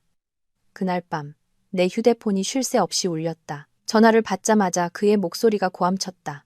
서연주, 지금 무슨 장난이야? 나는 허리 휘게 빚 갚고 있는데 너는 세놓고 돈을 챙겨? 이 천하의 나쁜 년. 알아도 빚 다 갚아도 그 집 명예 이전 절대 안 해줄 거야. 평생 소유권 가질 꿈도 꾸지 마. 나는 의자에 몸을 기대며 희미하게 미소 지었다. 목소리는 아주 가벼웠다. 아, 아직도 옛날 방식으로 생각하시네요. 박진우 씨. 그 집이 누구 명인지는 저한테 중요하지 않아요. 무슨 소리야? 그가 멈칫했다. 나는 천천히 또박또박 말했다. 그 집이 영원히 명의 이전되지 않고 팔 수도 없게 되면 그 집은 당신 목에 채워진 합법적인 재정적 족쇄가 될 거예요. 당신은 매달 허리 휘게 빚을 갚아야 할 거고 수년 동안 우리가 늙어갈 때까지요. 결국 그 집은 우리 아이들 것이 될 거고요. 나는 잠시 멈췄다가 목소리를 낮췄다. 당신이 졌어요, 박진우 씨. 나를 배신한 그날부터 당신은 이미 진 거예요. 전화기 저편은 조용해졌다. 가슴에 불이 붙은 듯 거칠고 단속적인 숨소리만 들렸다. 잠시 후 그가 이를 갈며 한자 한자 말했다. 좋아. 대단해. 내가 법원에 그 집 강제 경매 신청할 거야. 너도 한 푼도 못 가질 줄 알아. 나는 웃으며 담담하게 말했다.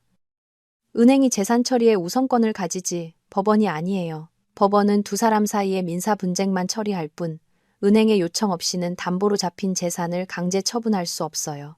그리고 만약 은행이 진짜 경매에 넘긴다 해도 빚을 갚고 남은 돈은 여전히 나와 당신에게 분배될 거예요. 당신이 그 돈을 다 가질 권리는 없어요. 그리고 당신은 여전히 신용불량자로 남을 거고 당신의 경력과 신용은 끝장나겠죠. 나는 잃을 게 없지만요. 내 말을 듣고 그는 미친 듯이 소리쳤다. 너 정말 교활한 여자구나. 교활한 게 아니에요. 당신이 나를 계산적으로 대했기 때문이에요. 당신은 내가 가장 힘들 때 나를 배신하고 버렸어요. 양심 없는 사람은 당신이에요. 너는 그런 대접을 받아 마땅해. 내가 널 법정에 세울 거야. 두고 봐. 좋아요. 기다릴게요. 그가 대답하기 전에 나는 전화를 끊었다. 나는 은행이 즉시 경매에 동의하지 않으리라는 것을 잘 알고 있었다. 왜냐하면 나는 여전히 강제 집행을 당하지 않을 만큼의 최소 이자를 내고 있었지만 신용불량 기록을 지울 만큼은 아니었기 때문이다.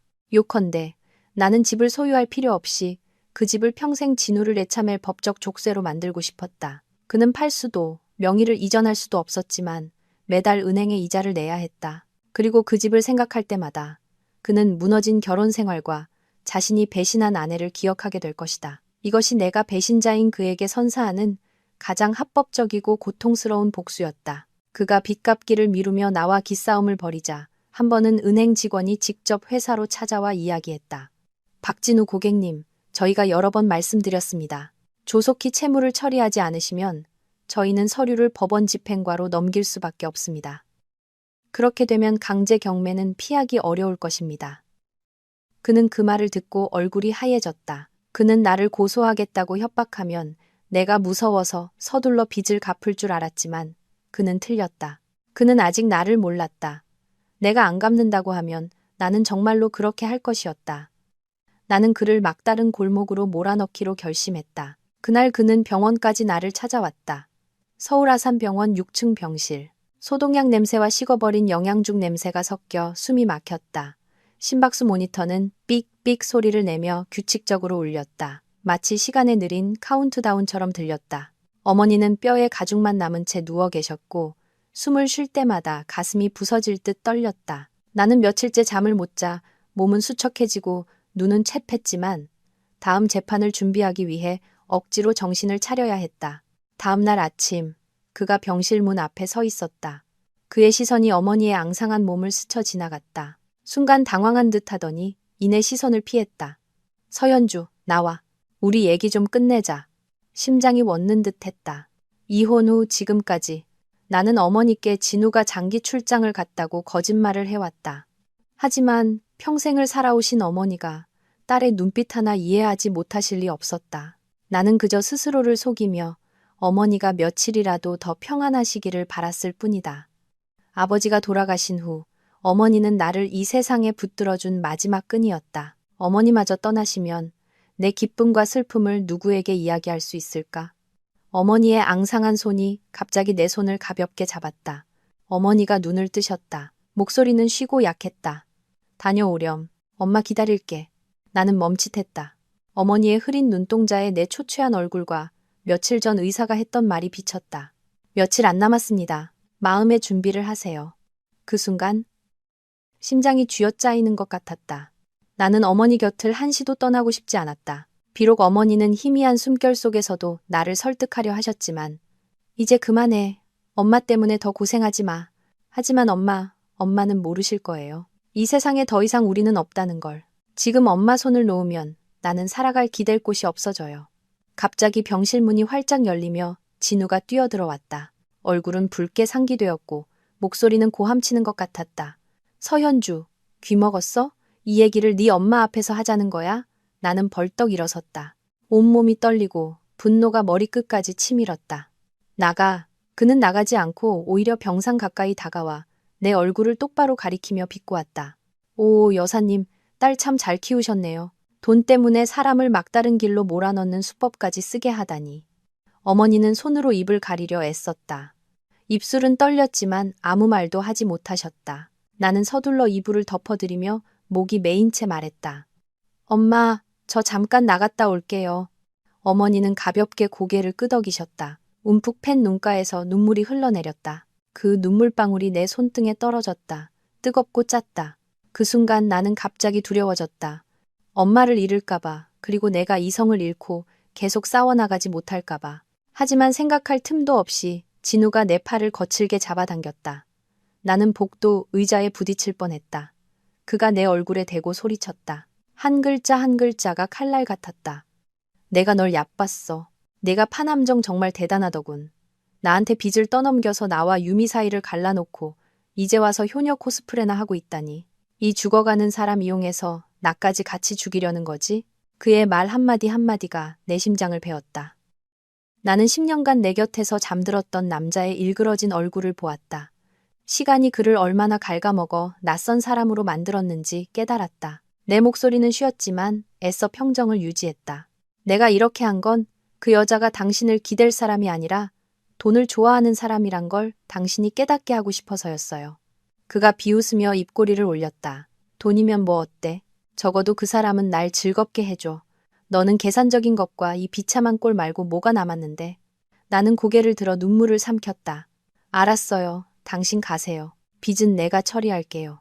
내가 병실로 들어가려 하자 그가 내 팔을 세게 붙잡았다. 당장 갚아. 더 이상 장난치지 마. 나도 이제 한계야. 나는 다급하게 말했다. 일단 가요. 나중에 해결할 테니까. 나 지금 바빠요. 그가 분노하며 말을 끊었다. 서연주, 똑똑히 들어. 오늘 안 갚으면 내가 온 세상에 네 진짜 얼굴을 까발릴 거야. 바로 그때 간호사 스테이션에서 다급한 목소리가 들렸다. 8호 침대 환자, 상태 이상. 슬리퍼 소리와 금속 부딪히는 소리가 요란하게 들렸다. 간호사가 달려오고 의사가 뒤따랐다. 병실 문이 활짝 열렸다. 하얀 빛이 뿜어져 나와 으스스했다. 침대 머리맡에 모니터가 요란하게 울렸다. 길고 날카로운 경고음이 세상의 모든 소리를 찢는 듯했다. 제세동기 준비. 의사의 목소리는 단호했다. 나는 얼어붙었다. 모든 것이 멈춘 듯했다. 내가 어떻게 침대 곁으로 달려갔는지 기억나지 않는다. 다만 내 손이 떨며 엄마의 얼굴을 만졌던 것만 기억난다. 따뜻하고 부드러웠지만 너무나 멀게 느껴졌다. 엄마, 눈 좀 떠봐. 나 여기 있잖아. 엄마, 나 버리지 마. 나는 울부짖었다. 목소리는 눈물과 함께 터져 나왔다. 의사가 엄마의 가슴을 압박했다. 맥박은 빠르고 불규칙했다. 모니터는 삐삐 소리를 내다가 갑자기 평평해졌다. 화면에 길고 푸른 선이 그어졌다. 고요하고 차가웠다. 아무도 더 이상 말하지 않았다. 한 간호사가 고개를 숙여 엄마의 얼굴 위로 흰 천을 덮었다. 나는 주저앉았다. 온몸에 힘이 빠졌다. 저편에서 진우는 뒤로 물러섰다. 그의 손은 늘어져 있었고 눈빛은 회피하고 있었다. 나는 흐릿한 눈물 너머로 그를 보며 갈라진 목소리로 한마디 물었다. 봤어요? 우리 엄마가 그렇게 기다렸는데 당신은 끝내 따뜻한 말 한마디 못 해드렸네요. 그는 대답하지 않고 그저 고개를 돌려 주먹을 꽉 쥐었다. 병원 스피커에서는 여전히 다른 환자들의 이름이 규칙적으로 불리고 있었다. 오가는 사람들, 발소리, 바람소리, 모든 것이 뒤섞여 낯선 소음이 되었다. 내 세상이 무너져 내렸다. 10년, 한 번의 결혼, 한 가족. 이제 남은 것은 차가운 병상뿐이었다. 나는 엄마의 몸을 껴안고 하염없이 눈물을 흘렸다. 아마 진우의 말이 맞을지도 모른다. 나는 더 이상 아무것도 구하고 싶지 않았다. 나는 그가 자신이 저지른 모든 상실과 공허함, 그리고 파괴를 목격하기를 바랐다. 그 순간부터 나는 내 마음이 엄마와 함께 죽었다는 것을 알았다. 더 이상 믿음도, 우리를 구할 희망도 없었다. 남은 것은 불행한 여자와 비열한 남자뿐이었다. 내가 슬픔에 잠길 틈도 없이 진우는 즉시 행동에 나섰다. 그는 두 번째 소송을 제기했다. 여전히 이혼 후 재산 분할 분쟁이었지만 이번에는 요구사항이 바뀌었다. 그는 법원의 이혼 합의서에 명시된 큰 아파트 분할 조항을 무효화하고 소유권을 원고 단독으로 인정해달라고 요구했다. 정확히 내 예상대로였다.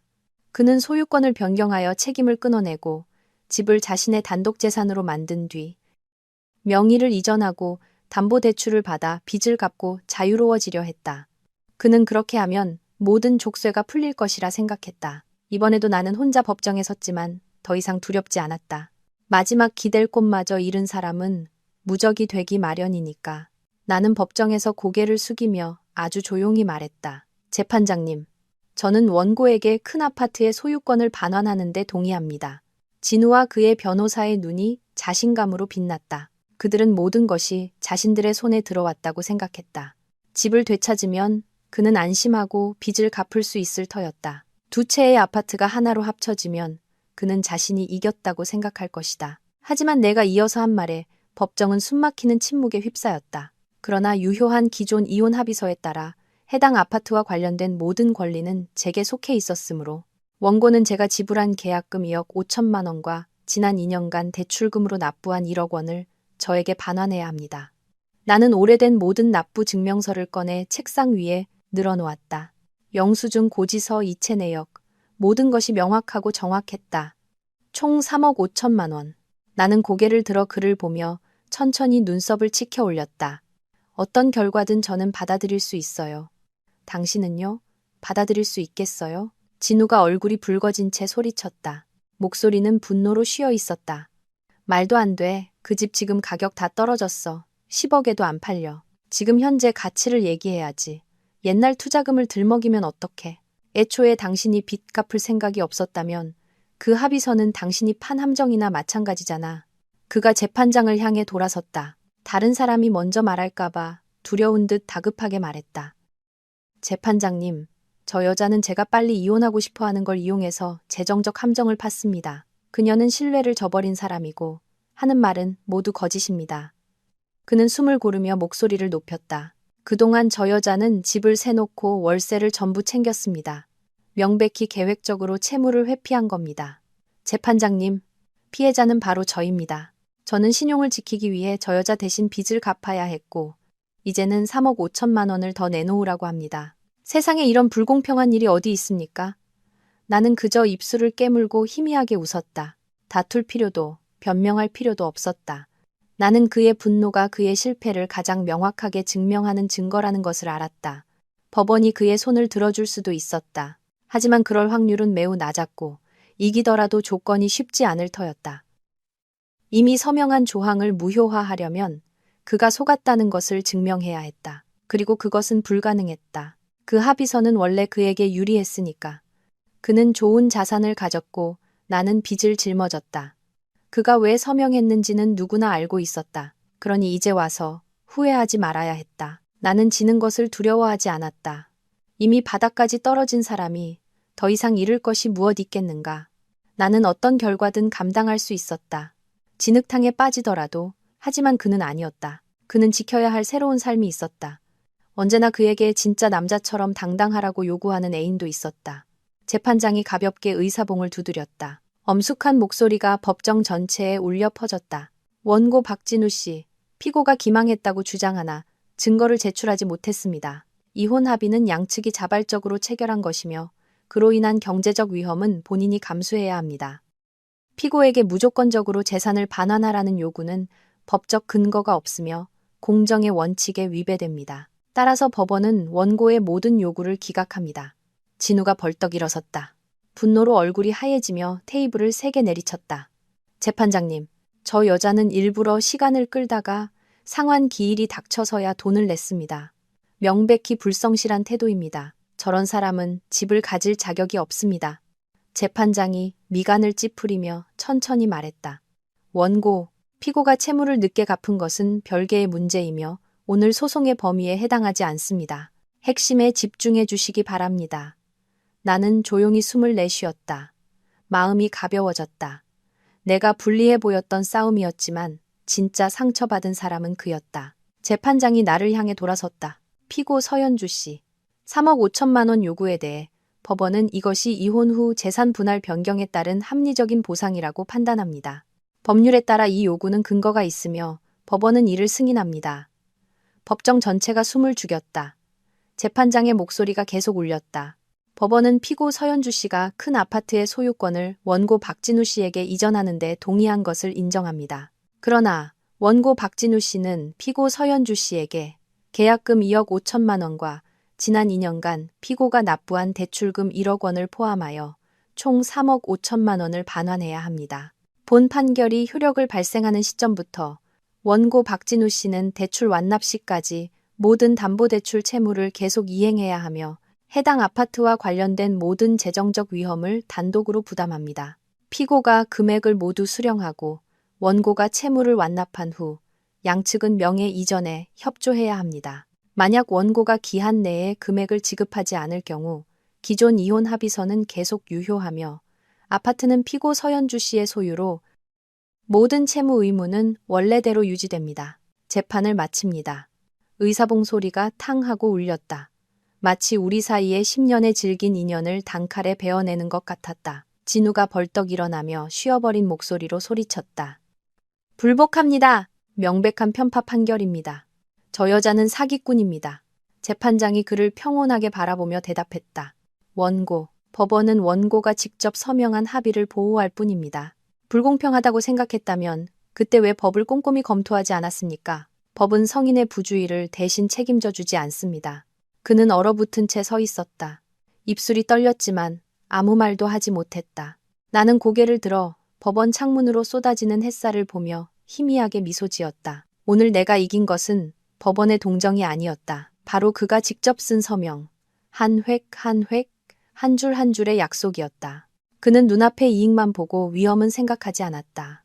그가 그토록 갈망했던 새로운 삶은 이제 그 자신의 잘못된 걸음으로 인해 빠져나갈 길 없이 굳게 닫혀버렸다. 그 재판 이후 진우는 매달 막대한 빚을 갚는 것을 받아들인 듯 더 이상 소송을 걸거나 나에게 대신 빚을 갚으라고 강요하지 않았다. 그는 잘 알고 있었다. 소송을 걸어 강제 집행이 되더라도 나는 판결에 따라 빚을 갚겠지만 정당한 이유를 들어 연체하거나 늦게 갚을 수 있었다. 그러면 그는 여전히 은행의 신용불량자 명단에 오를 것이고 그의 경력은 끝장날 터였다. 그래서 진우는 조용히 패배를 인정하고 자신의 신용 시스템이 무너지지 않도록 매달 빚을 갚는 쪽을 택했다. 직업도 불안정한 전처와 끝없이 소송을 이어가는 것보다 나았기 때문이다. 바쁜 그가 매달 법원에 출석하는 것도 견디기 힘들었을 것이다. 법원에서 소환장을 받을 때마다 그의 마음은 칼로 베이는 듯 했고 수치심과 씁쓸함은 씻을 수 없었다. 결국 그는 지치고 기진맥진하여 조용히 빚을 갚는 것을 받아들였다. 어느 날 오후 미경 씨에게서 전화가 왔다. 사모님, 요즘 아이들 아버지가 시댁에 자주 와서 민준이 공부를 봐줘요. 두 어르신이 계속 그 사람이랑 다시 합치라고 하시더라고요. 듣자 하니 사모님께 무릎 꿇고 사과하라고까지 하셨대요. 나는 전화를 끊고 한숨을 쉬었다. 묻지 않아도 그와 그 여자 사이에 무슨 일이 터졌다는 것을 알 수 있었다. 하지만 그 일은 더 이상 나와 상관없었다. 과거는 과거일 뿐이었다. 나는 어머니가 남겨주신 작은 집을 정리했다. 마을 변두리에 있는 단층 집이었다. 넓은 마당에는 잡초가 무릎까지 자라 있었고 벽돌 바닥은 군데군데 내려앉아 있었다. 마당 한가운데 서서 아이들이 뛰어놀던 공간을 바라보니 마음이 평온해졌다. 아마 아이들도 엄마가 자란 이곳에서 작은 평화를 찾을 수 있을 것이다. 남은 돈으로 지붕을 고치고 페인트 칠을 하고 꽃 몇 포기를 심었다. 닭 몇 마리와 돼지 한 마리, 그리고 작은 강아지 한 마리를 키우며 무료함을 달랬다. 주말에 아이들을 데리러 시댁에 갔다가 뜻밖의 진우를 만났다. 그는 믿을 수 없을 만큼 초췌했고 눈은 기운 없는 사람처럼 멍했다. 현주야, 잠깐 얘기 좀 할 수 있을까? 나는 아이를 더 꽉 껴안으며 차갑게 대답했다. 바빠요. 집에 있는 돼지랑 닭 밥 줘야 해서. 그의 눈이 반짝 빛나며 어리둥절한 표정을 지었다. 네가 언제부터 돼지랑 닭을 키웠어?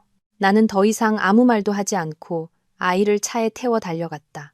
백미러에 비친 그의 모습은 우리가 남기고 온 결혼 생활의 재처럼 작아지고 있었다. 그날 오후 설거지를 하고 있는데 낯선 번호로 전화가 왔다. 나는 서둘러 손을 닫고 전화를 받았다.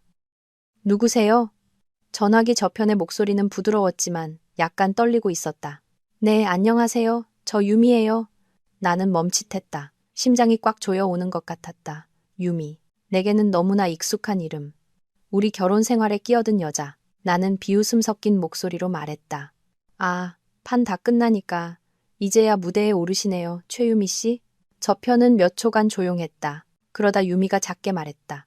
그냥 얘기 좀 하고 싶어서요.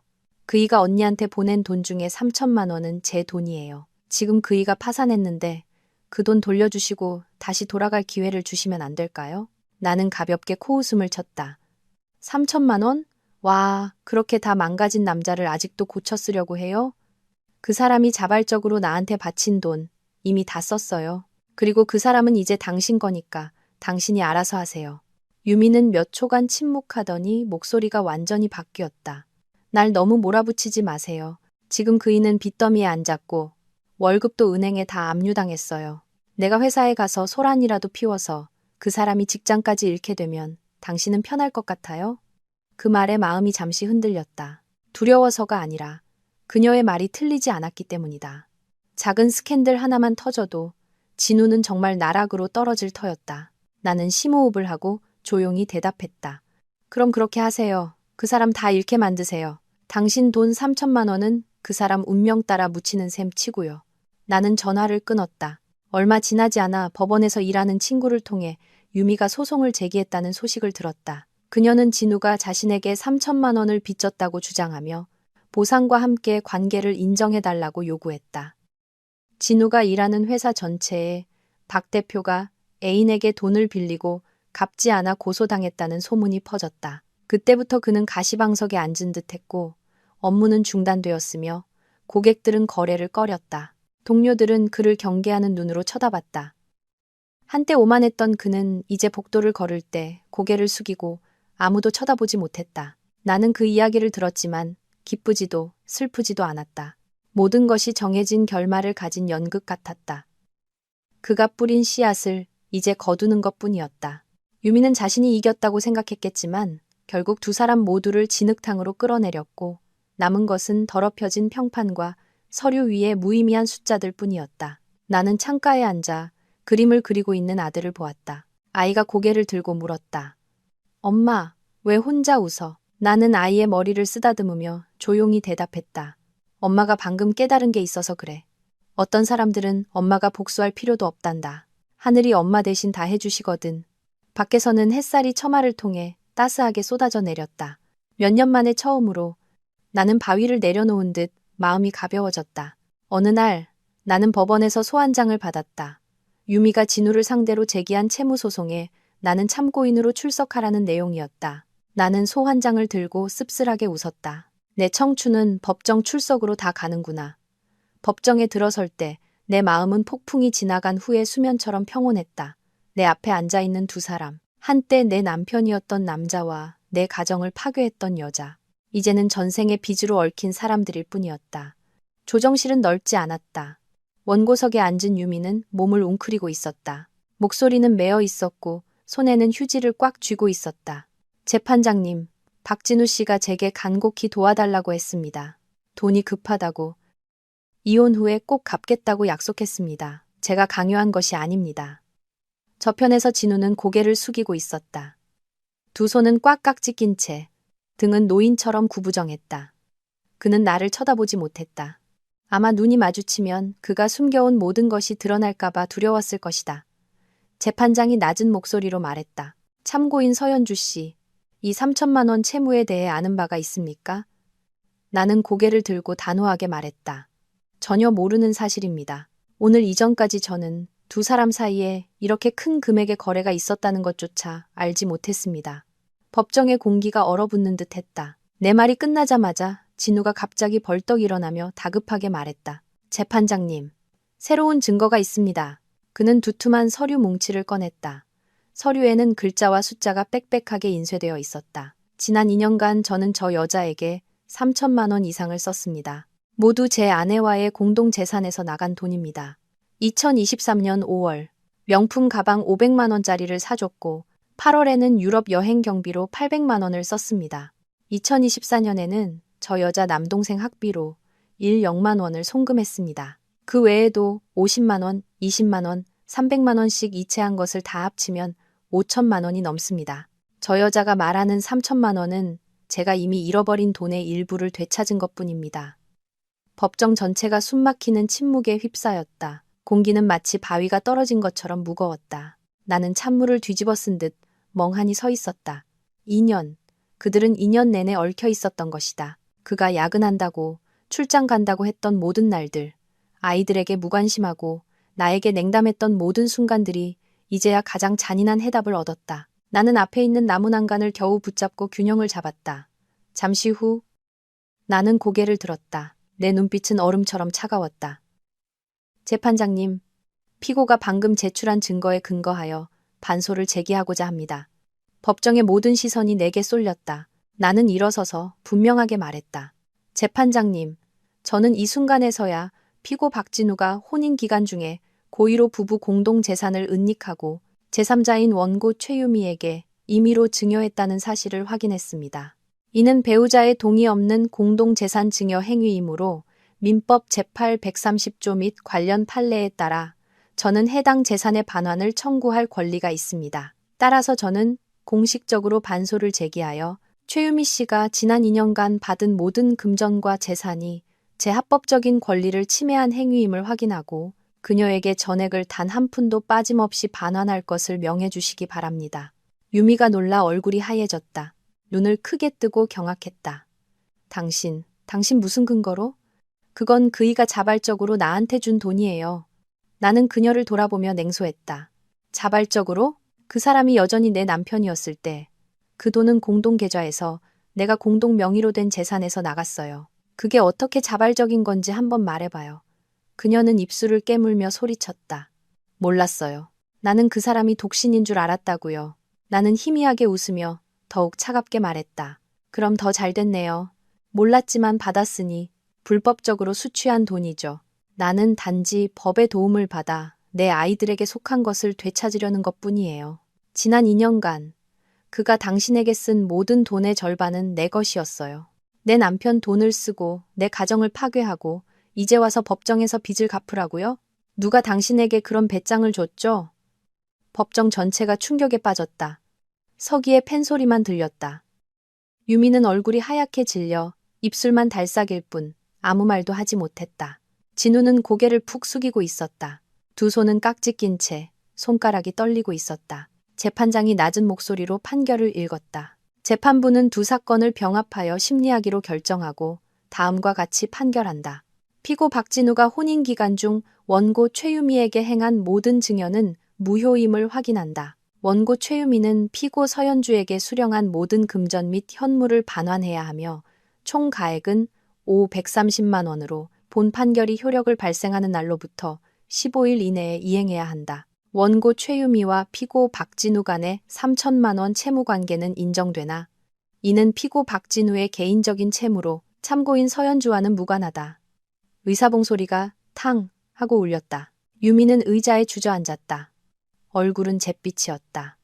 그녀는 돈을 돌려받기는커녕 5천만 원이 넘는 빚을 더 지게 되었다. 진우는 몇 년 만에 처음으로 진지하고 부끄러운 눈빛으로 나를 보았다. 나는 판결문을 들고 두 사람 사이를 지나갔다. 뒤돌아보지 않았다. 등 뒤에서 유미가 비명을 질렀다. 이 독한 년, 너 가만 안 둬. 하지만 내 마음속에는 고요함만이 있었다. 통쾌함도 원망도 없었다. 그냥 모든 것이 끝났을 뿐이었다. 재판 후 막다른 길에 몰린 유미는 물에 빠진 사람처럼 진우에게 매달렸다. 하지만 이제 그에게 남은 것은 그녀의 끝없는 눈물과 집착에 대한 권태뿐이었다. 그는 자신의 작은 아파트를 1억 5천만 원이라는 헐값에 팔아 기존 대출금을 갚고 남은 돈으로 변호사 앞에서 내게 3천만 원을 송금했다. 유미가 내게 갚아야 할 돈의 일부였다. 이제 그녀의 빚은 이 130만 원으로 줄었고 두 사람의 관계는 그것으로 끝난 듯했다. 그는 도시를 떠나 친구 집에 얹혀 살며 그녀의 모든 연락을 차단했다.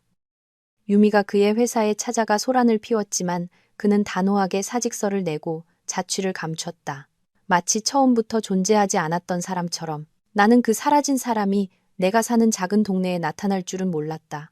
늦은 오후, 그는 어머니의 집 대문 앞에 서서 주머니에 손을 넣은 채 조용히 안을 들여다보곤 했다. 때로는 나를 부르려다 말고 그저 깊은 한숨을 쉬고는 돌아섰다. 나는 이제 익숙했다. 개 짖는 소리만 들리면 그가 또 대문 밖을 서성인다는 것을 알았다. 나는 개의 목줄을 느슨하게 묶고 무심하게 지나쳤다. 우리 집 누렁이는 내 뜻을 아는 듯 으르렁거리며 지저댔고 그는 허둥지둥 도망쳤다. 내게 남자는 필요 없을지 몰라도 충성스러운 개 한 마리는 반드시 필요했다. 유미는 도시에서 사라졌다. 아무도 그녀가 어디로 갔는지 몰랐다. 남은 것은 신용불량이라는 딱지와 평생 갚지 못할 이 130만 원의 빚뿐이었다. 운명은 참 얄궂었다. 그토록 쫓던 것은 결국 손에 쿰 수 없었고 단호하게 놓아버린 것은 평온 속에서 저절로 돌아왔다. 2년 후 내가 두 아이와 함께 사는 단층집과 넓은 밭이 재개발 구역에 포함되어 11억 원의 보상금을 받게 되었다는 통지를 받았다. 나는 누구에게도 말하지 않고 조용히 짐을 챙겨 두 아이와 누렁이를 데리고 동네를 떠났다. 낡은 차에 시동을 걸자 엔진 소리가 경쾌하게 울렸다. 백미러 너머로 쓰라린 눈물부터 차가운 법정까지 모든 기억이 작아지며 멀어져 갔다. 새 식구와 누렁이는 새로운 여정을 시작했다. 우리는 강릉에 잠시 머물렀다가 동해안 해안도로를 따라 속초, 양양을 거쳐 기후가 온화하고 바닷바람이 짭짤하며 사계절 내내 꽃이 피는 작은 해안가 마을에 정착했다. 나는 두 아이의 전학수속을 밟았다. 첫날 아침 아이들이 책가방을 메고 새로운 학교로 뛰어들어가는 모습을 보며 마음이 날아갈 듯 가벼웠다. 남자가 없는 삶도 이렇게 따뜻하고 충만할 수 있다는 것을 깨달았다. 앞으로의 날들도 여전히 풍파가 있겠지만 내 영혼은 몇 년 만에 처음으로 진정한 자유를 느꼈다. 이 세상에 더 이상 깨어나 자신의 삶에 뿌리내릴 줄 아는 여자를 묶을 수 있는 족쇄는 없었다. 대한민국, 이곳이 폭풍우가 지나간 뒤 평화가 피어날 곳이 되리라.